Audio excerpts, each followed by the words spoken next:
Сосын осы нәрселердің ішінен бір амалды жеке алып шықты. Бірақ ол да кітаптың ішінде тұр да негізі. Оны жеке алып шықты да намазды жеке атады. Қараңыздаршы, басқа амалдардан. Күллі Құрандағы шариғатта бұйырылған амалдардың ішінен Алла тағала намазды жеке алып шықты. Бірақ ол жаңағы кітапты ұстаныңдар деген үкімнің ішінде тұр. Солардың барлығын айтып, намазды тағы жеке атады да. Өйткені намаз, ол Алла тағаламен байланысыңыз ол. Егер намаз оқылса, біз бармыз. Намаз оқылмаса, біз жоқпыз. Жоқсың, қанша өзіңді бар қылам десең де бұл жердің бетінде. Көрдің бе? Көршіңнің алдында барсың, туысқаныңның алдында барсың, ата-анаңның алдында барсың. Ал оқылмаса, Алланың алдында жоқсың. Сапта жоқсың ғой. Азан шақырылды, сапта жоқсың. Сондықтан намаз ерекше мағынада жеке атап отыр Алла тағала. Тіпті осы 5 уақыт намаздың өзін бұйырғанда да, басқа амалдарды Алла тағала Жибрилмен осындай уахи түсіріп, Құранмен осылай түсіп жатқан кезде, намазды Алла тағала Миғражға көтеріп өзі берді ғой. Ешбір амал олай берілмеген. Алла тағаламен байланыс, мінәжат, сәжде, рукух деген нәрсе. Оған жететін нәрсе жоқ жердің бетінде. Тіпті пайғамбарымыз саллаллаху алейхи таң намазының парызының алдындағы 2 рекағат сүннетіне келгенде, ана 2 рекағат сүннет дейді, мен үшін күллі дүниеден артық дейді. Күллі дүниені әкеп маған берсе де тастамайым дейді ана 2 рекағат сүннетті. Қараңыз қандай нәрсе. Раббымның алдында жығылу деген нәрсе бар.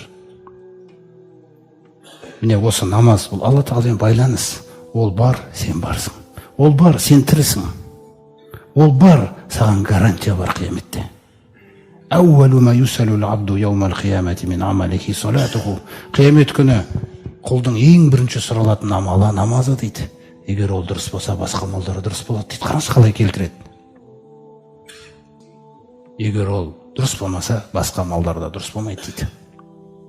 Омар радиаллаху анху халифа болған заманда, Парсы мемлекетін ашқан кездерде Тустар деген бір қаланы ашады олар. Тустар деген қаланы ашып, 1 жыл, 1,5 жыл, 1,5 жыл қоршауда болады, аша алмайды. 1,5 жыл. Соны ашады олар. Сол қаланы 1,5 жыл ашады да, сол ең соңғы ашатын күнінде таң намазының уақыты болады ғой. Содан күн шығып кетеді. Мұсылмандар сол Тустар деген қаланы ашады.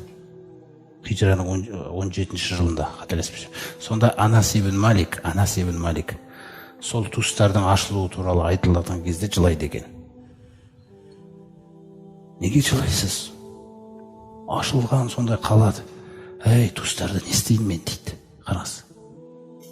Дәл сол күні өмір бақи қаза қылмаған таң намазын сол күні қаза болды ғой деп жылайды екен. Онда өмірінде қаза қылмаған екен ғой, көрдіңіз бе? Бір қаза қылғанын жүрегі көтере алмай жылай береді екен. Жаңа Тустарды қаласы ашылды десе, мүлде қызықпайды екен оған. Олар ашты еңбекпен. Сосын бүгін ол қалалар қайтадан жаңағы нәпсімен өмір сүріп жатса, не нәрсе ол? Не алдыңғы буынның жаңағы несін сыйламаймыз да, еңбектерін. Міне бұлар намаз деген нәрсе бұлардың рухы, жаны болған ғой. Сондай дәрежеде да. Алла тағала сол үшін нәрді айтып отыр. Ақуымыз сола. Намазсыз, құрметті жамағат, ешбір дүниенің де ақыреттің проблемасы шешілмейді екен өз негізі. Мысалы, біздің басымызға бір қиыншылық келіп қалса, мысалы, кәдімгідей бір ауырып қалдық, тағы да басқа жағдай болды, қаражат жетпей жатыр, табыс болмай қалды, әртүрлі жағдайлар болады. Өткендегі ана қысты күні бір сулар қатып қалды, мысалы. Сондай бір сынақтар келді. Сондай сынақтар келген кезде, жаныңыз өзін жоғалта жаздайды. Сөз дұрыс шықпайды, ой дұрыс болмайды. Сонда Алла тағала айтады, қашан жәрдем сұрайтын сәт келеді, қашан сондай басыңа сондай бір қиыншылықтар келіп, жәрдем сұрайтын себеп туған кезде, жәрдемді дейді, сабырмен және намазбен сұра дейді. Басқа нәрсемен сұрама дейді менен. Өзі таңдап қойғанда, я айюхаллазина аману, ей иман келтіргендер, истағину биссабри уассала. Намазбен, сабырмен төзесің. Яғни төзімділік, сабырлығың қандай? Раббым, кешіре көрші мені, ризамын саған. Сенің тағдырыңа мен ризамын, Раббым. Не болса да, сен жақсылықты қана қалайсың ғой маған. Міне, Раббым, маған көмектес осы мәселені көтеруге. Жоғалтпайсың сабыр. Сабырлық бойыңызды билеген кезде намазыңыз ләззатқа кетеді.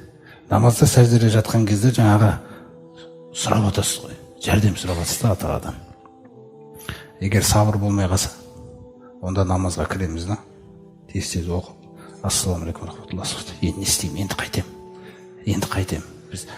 Намаз бізге рөлін ойнамай жатыр да, мәселені шешуге. Сондықтан намаз деген нәрсе бұл діннің тірегі. Үлкен нәрсе. Ибн Масуд тіпті айтқан ғой, намаз жоқ жерде дін қайдан болсын дейді.